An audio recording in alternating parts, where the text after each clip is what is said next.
Dahlias. Dahlias, yep. This is incredibly early for them to be blooming, but these are the ones that I left in the ground that have returned. Okay. I mean, look at the size of them already. It's the beginning of June. Yeah. Did you have any that didn't come back that rotted? I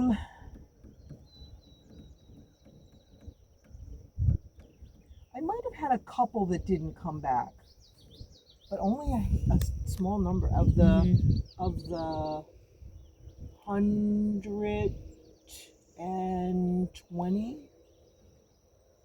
I left in the ground. Maybe 3 or 4 didn't come back. So, all right. Look, the onion, the garlic. Huh. That looks so I wonder cool. if Dan knows that there's garlic scapes.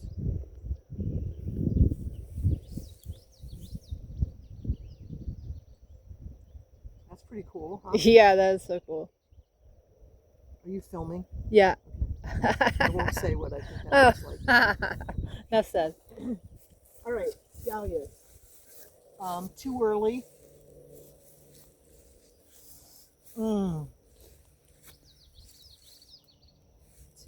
Too early. A little too early to cut. Wow, that's like the texture of that. Isn't it incredible? It's almost plastic. Incredible. Huh? It's like this one can be cut. I can tell by the back of it. So, they grow in an interesting pattern. There's usually three buds on a stem. okay. And the middle one blooms first, and then the side stems will bloom. Sometimes people just cut it down to one so you get a longer stem, but I can use that. Isn't that beautiful? Oh, it's so beautiful. This one, I believe the name of this one is Isobel. Isobel. Yeah, isn't that beautiful? And that's a ball variety. When it finishes blooming, it will be like almost entirely round. Like a globe. Yeah. That one's too early.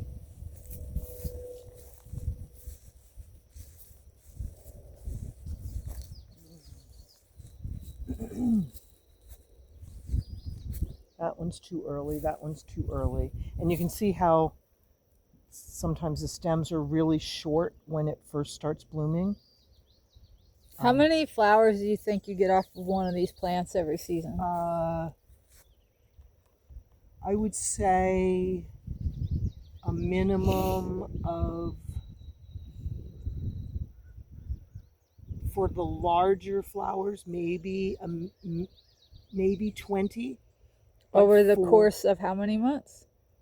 3-4 months. But the smaller varieties, a variety called Ted's Choice, 100, 120, 150. There was one I had last year called Rip City that was in like a prime location. It was at the end of the last row over there, and there's something about that spot that whatever I plant there is incredibly vigorous. And if I had to have cut at least 150, if not more, off that one plant. Yep. Okay. Continue down the road here. Too early.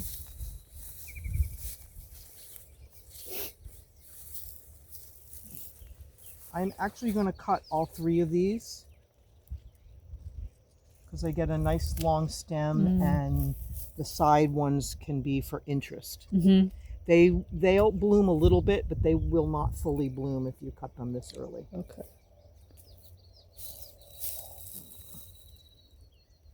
That's sort of misshapen, so I'm just chopping it off. Sometimes early in the season, the flowers are not in great shape.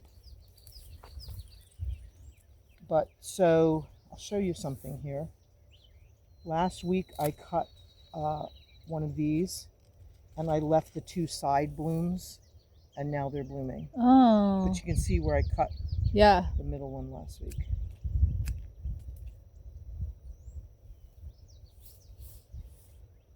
Is that one called ketchup and mustard? Nope, this one's called Garden Time. I saw a photo you had in there. I was like, oh, that's a funny The name. ketchup and mustard is actually really big. Okay. Yeah. Now that one's called Garden Time. Garden Time. And I'm gonna, and it has an unusual way of growing, and I do like it. I'm not gonna, this will be good for one of my little arrangements. I like the leaves. Yeah, the leaves on this particular one are a little bit different. The same with, there's one called, oh, this one right here.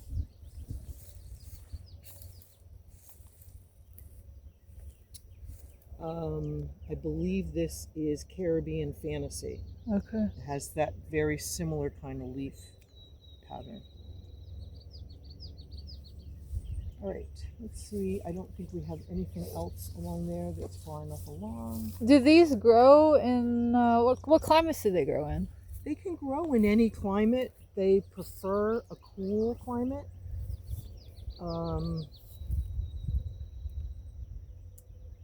Which we are not. Yeah. Which is why you can see this.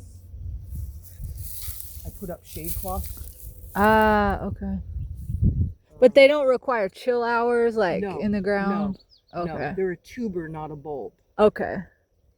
A bulb has the flower inside the bulb, has the nucleus of a flower, Okay. like a daffodil. And it shoots it up? And it comes out and you get one flower. These grow like a potato. One end, the roots grow, and the other end is where the eyes are. Yeah. And that's where the stems come in. Okay. Potatoes, obviously, you don't grow for flowers. You grow for the tuber, right? Yeah. Although, did you know, sweet potatoes? Yeah. The leaves are actually more nutritious than the tuber. Is that right? Yep. I didn't know that. Yeah. All right. This one is called Andrea Lawson, and I really love it. And I'm very happy it's come back. It's a really pretty white with a little bit of lavender in it. And it's a very useful bouquet flower. Are these names like the people who cultivated this particular? Yeah, they pick the name. Okay. Some of them have the farm name, like Cozy Town. You'll see Cozy Town Kate, Cozy Town Bounty, and they're all hybridized by the farm's name is Cozy Town or Bloomquist. That's why there's so many different varieties of this flower, because people keep hybridizing. They're very easy to hybridize. Okay. I call them genetically very flexible. Okay. Genetically loose might be the term. Yeah, that could be a fun hobby though, making new flowers. Well, I'm seeing leaf hoppers. Uh-oh. Yes. So let me see. Just watch carefully. You probably won't get it on film, but if I tap this, see things fly. Look, there's a leaf hopper right there. Oh yeah, That yeah, a little little white fly. Yeah. Uh-oh. Yep, time to spray for leaf hoppers. They carry disease. They're very bad. You do neem? Or Dan uses a neem product. It's a variant of neem oil, but it's from the neem plant. It's a little stronger than neem. Not far enough along, I don't think. Well, you know what? I think I will cut that. such a beautiful color. Isn't that cool? Yeah. I'm having a hard time remembering the name of that one. It might be Doodlebug.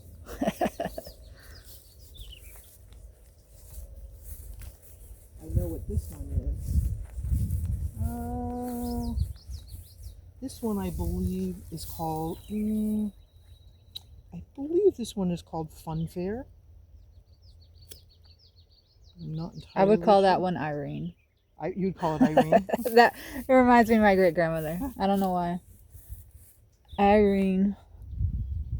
So how I got into doing little arrangements, you know, like small ones, was because at the beginning of the season, the stems on dahlias can be very short.